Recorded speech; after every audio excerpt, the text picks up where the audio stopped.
I know you're watching this right now and you're thinking, Sam Pepper, we hate you. I know. I'm sorry. Today, I had a really shitty, boring day. And I thought, instead of doing a vlog, I'm gonna do a video. I don't just post pranks. I post videos that change your opinions on something, how you think about something. He made this whole big video being like, this was all a social experiment, but it wasn't. This guy has to be the gaslighting king.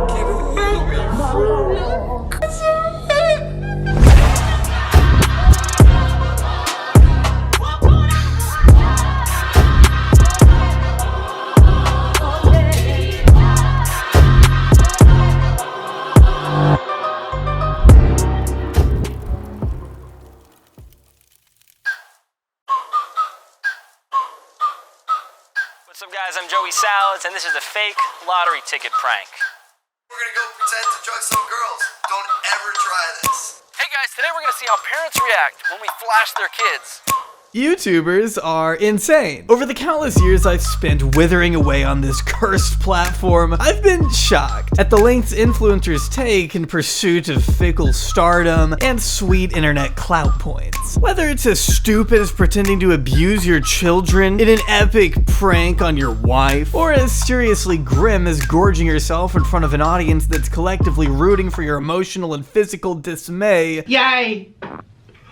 Oh my god, I just pooped. Some choose to pimp out their children in exchange for brand deals and ad sales, while others resort to sitting in front of a moving train to generate an appropriate amount of clickbait for them to buy a Bugatti. The potential for so much success on a platform like YouTube opens the door for some wild characters to gain notoriety, encouraging already provocative personalities to push the envelope even further with each new upload, leading many to wonder, how far is too far? How far will influencers go for money and fame before those burning desires eat them alive? To me, that's a question YouTube pioneer Sam Pepper may have answered the hard way. I also want to address some of the horrified reactions from my supporters, my followers, and also members of the public in relation to my first video.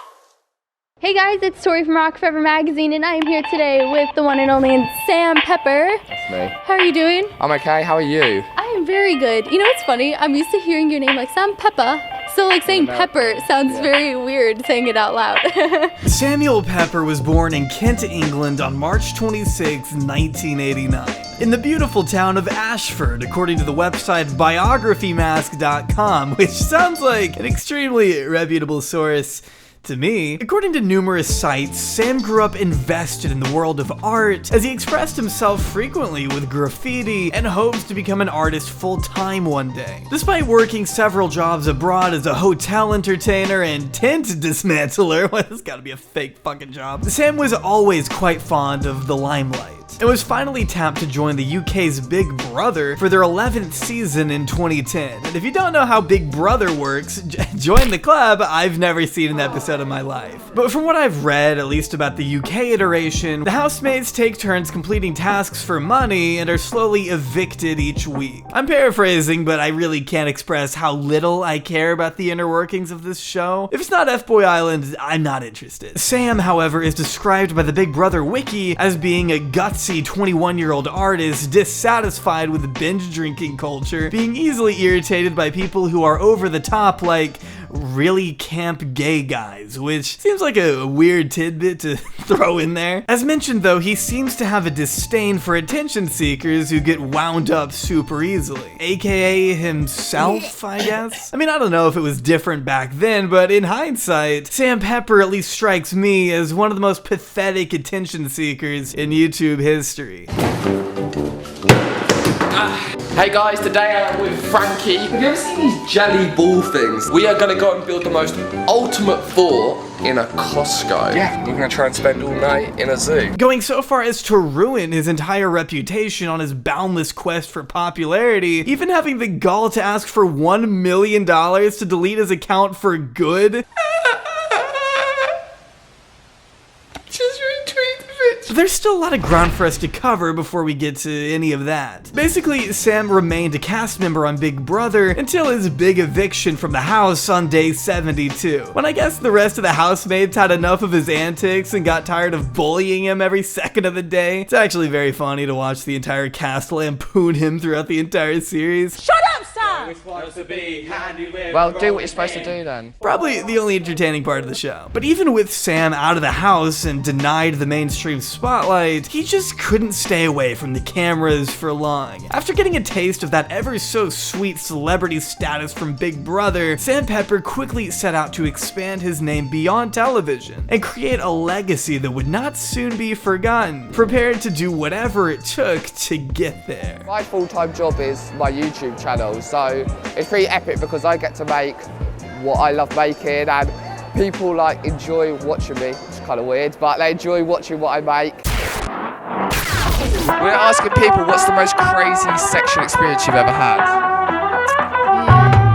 Sam began his YouTube journey on September 8th, 2010, with his first video entitled, I have no clue, actually. His oldest videos have now been completely wiped from the internet. See, a fun little thing about Sam is that he's not only nuked his entire channel after a scandal that almost ruined his life, he's actually done it twice. Always the mark of a harmless man with nothing to hide, but according to his Draw My Life from 2013, the same video where he talks about keeping dead frogs in jars as a child, he mentions his move from Kent up to London to really hone in on a career producing videos. As he made more connections within the British YouTube scene, Sam was eventually invited out to LA by fellow creator Sawyer Hartman, who offered Sam a place to stay within about 15 minutes of meeting. Whatever the reason was, bigger creators saw clear potential in Sam from the time he had about 20k subs. And before long, he was off to the races. Doing what, you may ask? Well, let me show you. I started Raycon with one goal, and that was to shake up the wireless audio industry to its very core. Oh wait, no, that's actually singer-songwriter Ray J, the co-founder of today's sponsor, Raycon. You know the drill. Raycon offers sleek, quality earbuds that come equipped with 8 hours of playtime, easy pairing Bluetooth, and a whopping 32-hour battery life for those long 32-hour sets at the gym. Perfect for exercise, taking a walk, editing videos about irrelevant YouTube pranksters, really any situation you can think of. And with its built-in microphone, you can take calls with the simple press of one button, sounding just as good as any other premium wireless brand, but starting at half the price. I personally recommend the new everyday earbuds if you want an improved rubber look and feel, with its optimized gel tips making for the perfect fit. Not to mention its 45-day happiness guarantee, which makes for easy returns if they just aren't for you.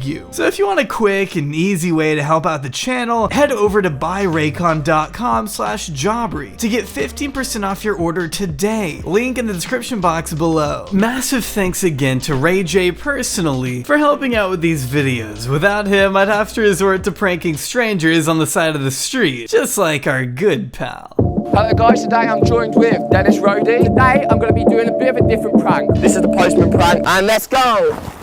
Sam really started making moves on YouTube around 2012 to 2013, with his earliest pranks consisting of just about anything that would get him views. What I mean by that is Sam was smart and realized that in order to stand out in a genre that was becoming increasingly oversaturated with sensationalized, often fake stunts, he needed to get pretty creative with video ideas. So his content ranged from interviewing the homeless to asking people about their craziest sexual experiences.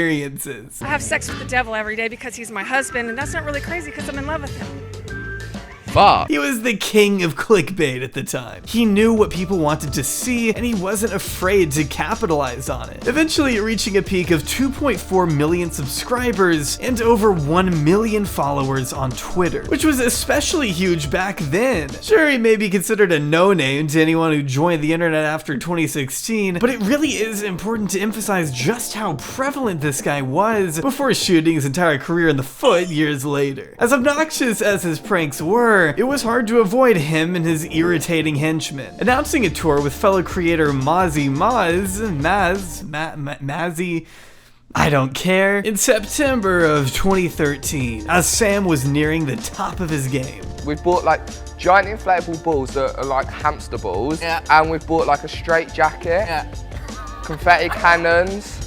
Big giant inflatable penises. Yeah. Wow. Yeah. Honestly, peak early 2010s random XD humor right there. Also, totally unrelated, but this guy makes drill music now.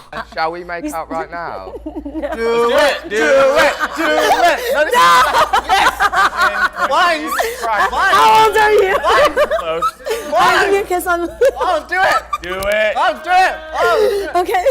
Oh, She there said are after kids the time. watching. Yeah, it's insanely uncomfortable to watch this. Are you ready? I refuse to. All right, so we're gonna go to the first tweet today that says, on my laptop naked, what you gonna do about it? Explain yourself. I was on my laptop naked, and that was an indirect at you.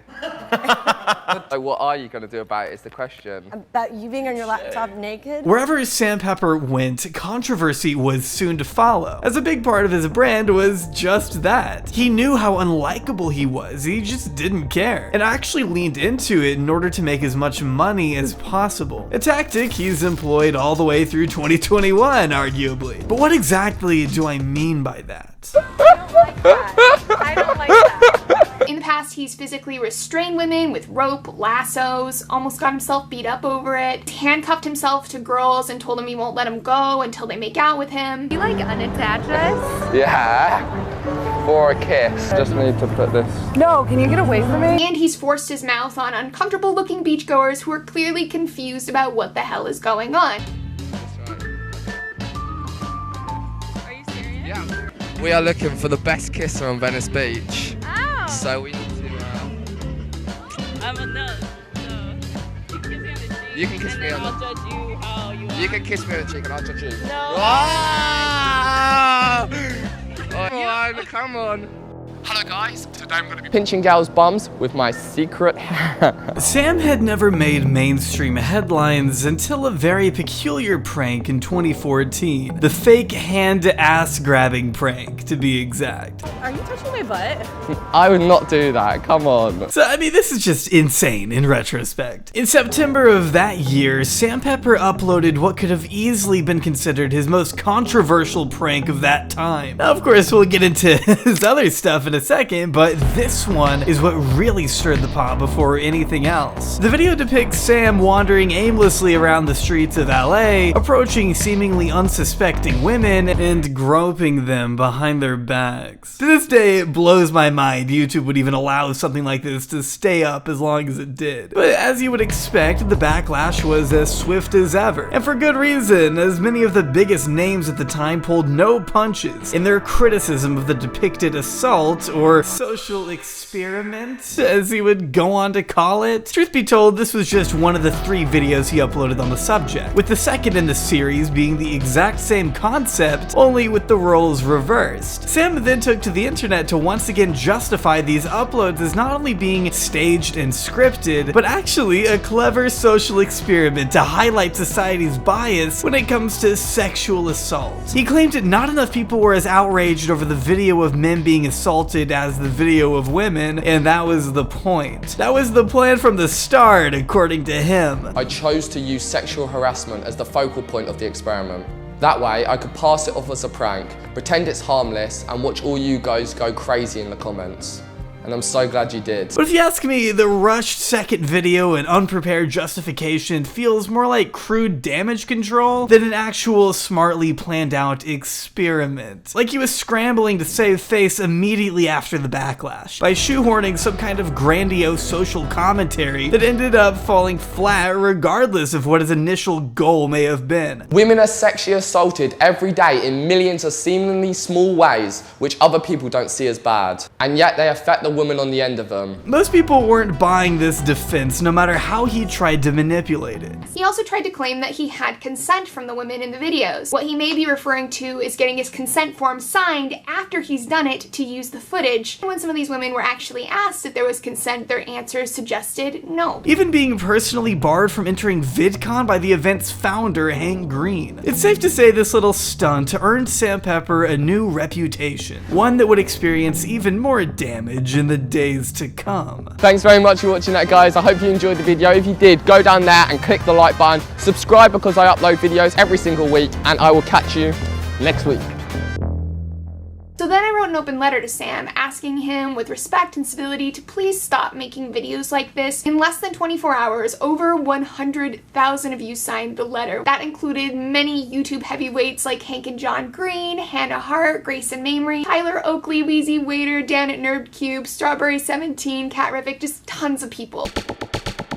Although Sam defended the aforementioned prank as a scripted social experiment meant to highlight hypocrisy, you know, like the selfless prophet he is, this didn't stop a barrage of very serious allegations to follow suit, with a shocking amount of women coming forward to accuse the former reality star of sexual harassment right on the heels of this whole fiasco, beginning when a user by the name of Dottie Martin published a now deleted YouTube video titled A Cautionary Tale, in which she describes an alleged date with Sam 2 years prior where he made her feel uncomfortable in a movie theater, with amongst the most concerning details being the reported age gap between the two. It would have meant Sam was going out with a 16-year-old in his early 20s. Even with the age of consent being 16 in the UK, that to me is kinda weird. Of course, Sam and his attorneys have vehemently denied any and all allegations of sexual misconduct. I still believe these are important details to provide when discussing his legacy or lack thereof as a controversial online figure. I'm not saying any of this to make him out to be guilty or innocent. I just think the allegations themselves are worth presenting when discussing how and why his channel collapsed. I started to get letters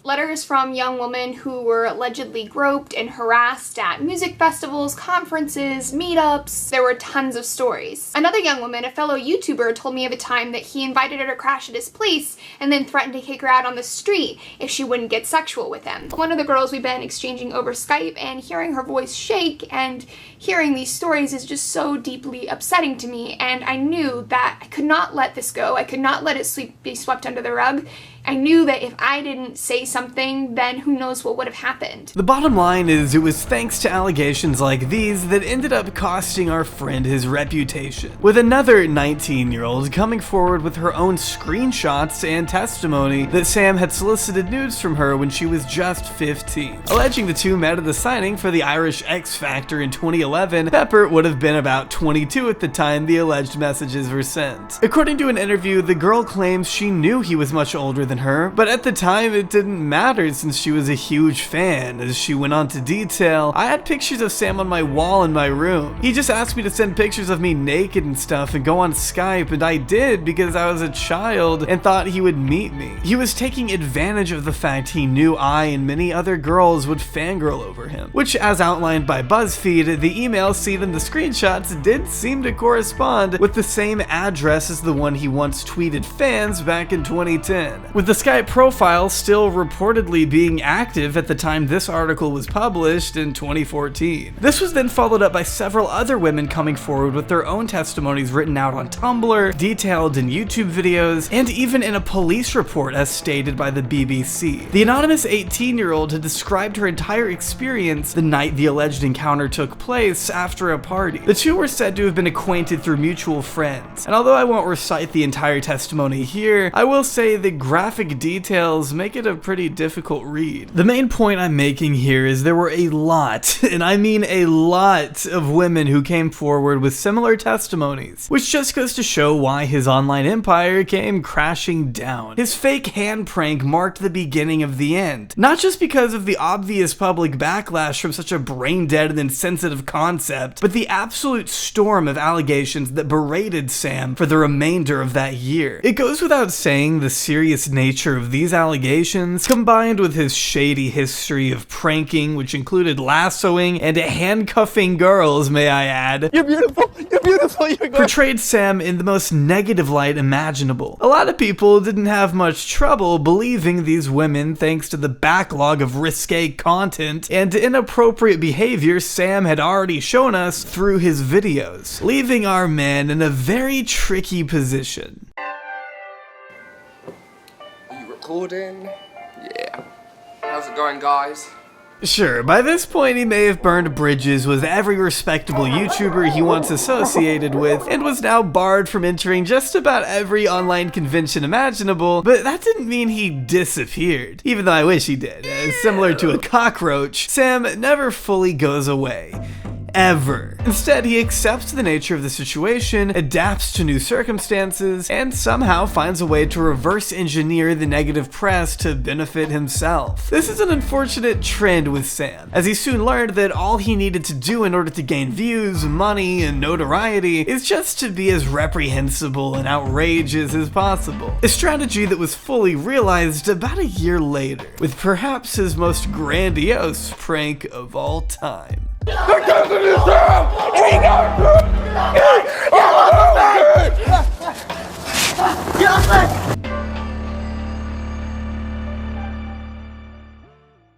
Allow me to set the stage. This is Sam Goldback, a 25-year-old influencer and former Viner who gained notoriety online with a joint account he shared with his best friend Colby Brock. The two made content together and eventually fell into the same circle as Sam Pepper, I guess. As Pepper has always had his finger in just about every pie, it was never uncommon to see him collaborating with a variety of figures across multiple communities. But in November of 2015, Pepper would presumably recruit Brock to help him play a prank on Goldback. Not just any prank though. No, absolutely not. This would be one for the ages. One to still be talking about years in the future, as I'm doing right now. Sam Pepper was going to kidnap Goldback and pretend to kill his best friend Brock right in front of him, getting the reaction all on camera for millions to see. So Goldback was thrown into the back of a car in the dead of night and escorted up to a rooftop where he would witness what he believes to be his best friend's last moments on Earth. Only much like other pranks on Sam's channel, this was completely staged. Both of these guys were in on it and even helped Sam come up with the idea. Very viral, but very fake as well. Yeah. So, yeah, just so like I can get that out there. Like a lot of people still think it's real. Yeah. Well, you're here, so we know you're not dead. Right. Exactly. And I don't hate him either. But, but at the time, you thought he was dead.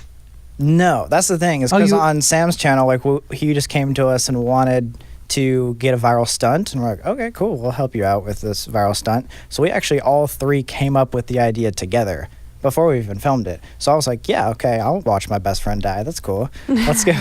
But this wasn't confirmed by them until 2018, about 3 years after the entire shitstorm went down. As you can imagine, in 2015, it wasn't pretty. Kobe is in on the prank, and Sam is getting pranked. Let's see how he reacts to his best friend of 5 years being killed in front of him. With so many people actually under the impression Sam had pranked this guy into watching his best friend get assassinated, along with Goldback's eerily convincing performance, reactions were about as visceral as you would imagine. Within days of the video going live, it had already accumulated over 4 million views and garnered attention from multiple mainstream media outlets, with a Change.org petition cropping up and being signed by over 100,000 people to get Sam's channel deactivated by YouTube, claiming the video had broken YouTube's guidelines and needed to be removed at once. But in a rare instance of YouTube actually siding with their creators, unfortunately it had to be this guy, the site refused to take any action. My guess is that maybe Sam alerted somebody at the top that it was completely fake, or YouTube just wanted to keep it up for the sake of generating traffic. I have no idea, honestly. But this didn't stop the hacking group Anonymous from joining the party, threatening Sam on social media if he refused to remove the video. It's worth noting again that although Brock and Goldback exhibited public support for Sam during this time, they never once disclosed Goldback had been in on anything. So the strong reactions at the time were pretty justified in that sense. People were convinced he traumatized this kid for the sake of YouTube views. But even if Goldback's true emotions were never played with, you could argue those of his fans were, as the unsettlingly grave nature and presentation of this video still makes it a difficult watch to this day. We're just kids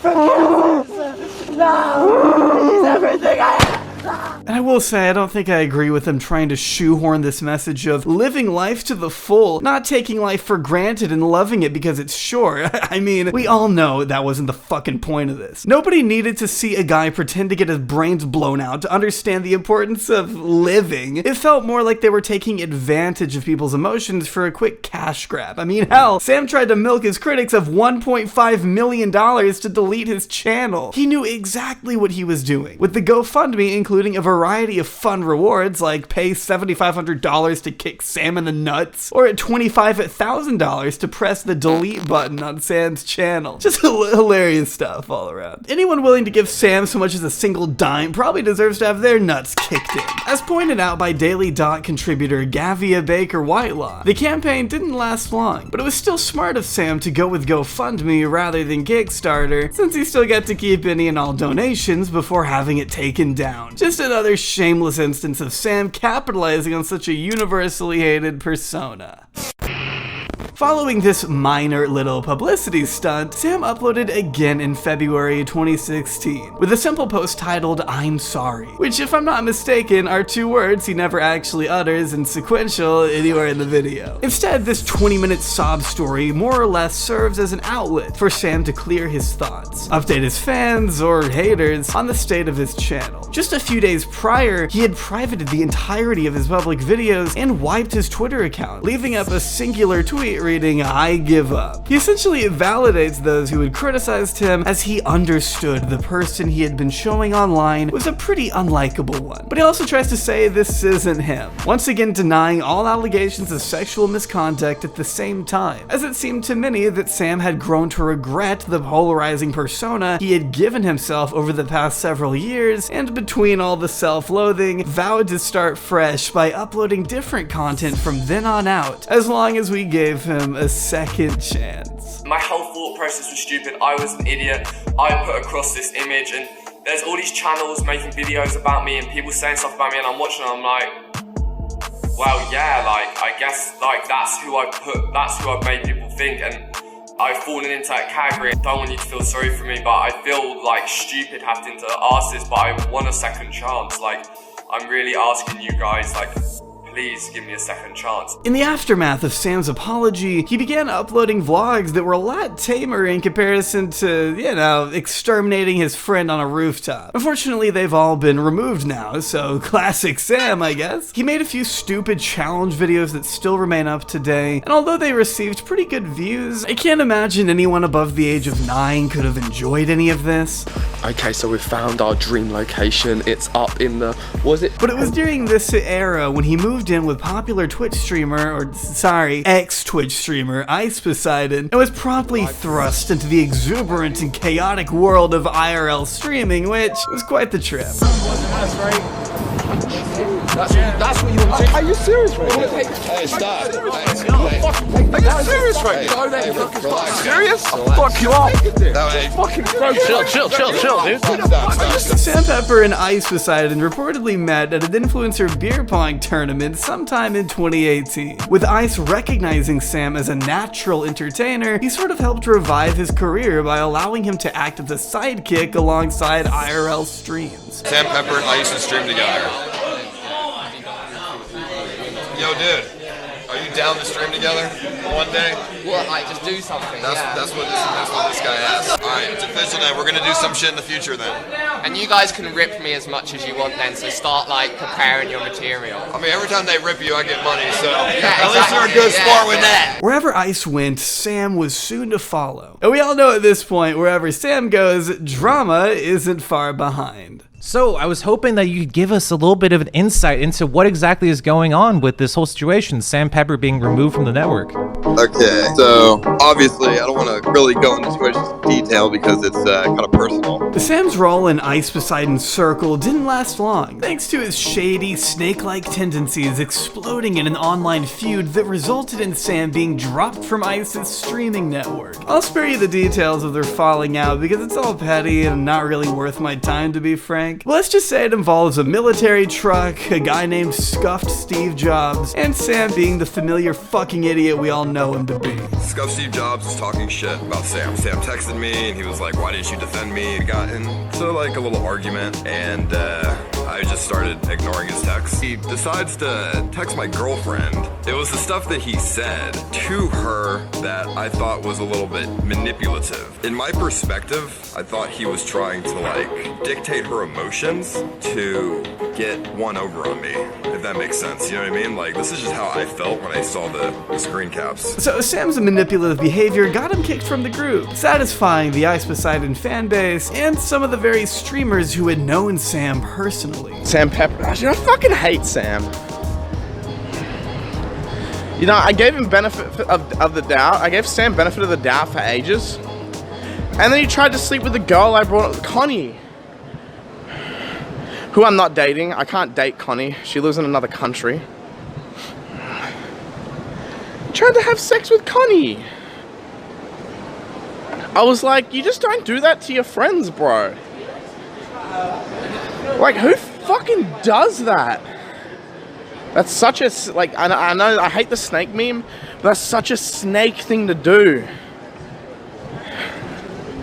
Fuck that guy. At the beginning of 2019, Sam Pepper's actions had once again gotten him ostracized from another community, forced to adapt once more and find a way to thrive in the current landscape. But this time he had had enough of YouTube and set out for a new frontier.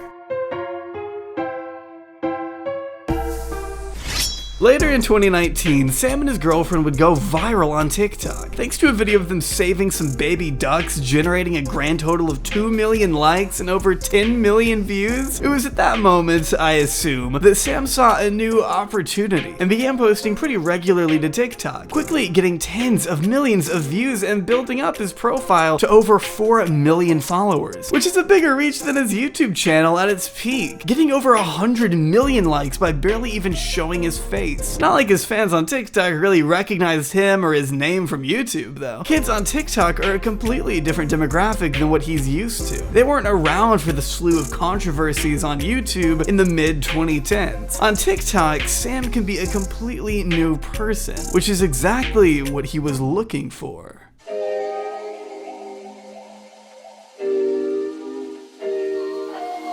At the time of me writing this, Sam's net worth is estimated somewhere in the millions. For years he's been lambasted by some of the biggest and most influential members of the community, getting himself into scandal after scandal, only to wipe his digital footprint and rebrand himself as a new person, until he screws that up and the cycle continues. This is the never-ending grift of Sam Pepper, and I hate to say that it's worked in his favor for years, to the point where I know he's financially well off today because he's been peddling crypto scams to his audience in 2021, being exposed by CoffeeZilla back in June for his affiliation and orchestration of the now infamous Save the Kids token, which is very funny, I will say. Can I tell you something about I learned from talking to Sam Pepper? Tell me. The man is a master manipulator. Yes. I felt like he was trying to manipulate me the entire time. The second he started talking to me, he's so manipulative and he's so much better at it than Kay. I could just tell immediately. So one thing he would do is like he would address every single thing I would say that he had a valid point on and never talk about and just ignore every question that like he couldn't defend. So I'd be like, hey man, like this looks like you're fleeing from the like US. And he goes, no, dude, I mean the UK just lifted their mask mandate. I had to go back. And I was like, but what about the like car you sold? He just like wouldn't respond. And then I'd ask another question. And if he had a good response, he'd respond. But if he had no great response, he just like would stay silent. Like, so he knows the game. If you ask me, Sam is a manipulative rat to his very core, and ultimately exists to capitalize on whatever money-making trend will benefit him the most. He's already demonstrated a lack of morals, compassion, and respect for other people's boundaries over the past however many years he's stuck around. He's like a disease that will never be cured. All we can do is document his history of monumental missteps, and educate others who may not know better, until maybe one day when he leaves the internet forever. In the meantime though, at least we can enjoy this clip. Yo Jen, do you mind saying what's up to my live stream? Alright. Keep on, keep on.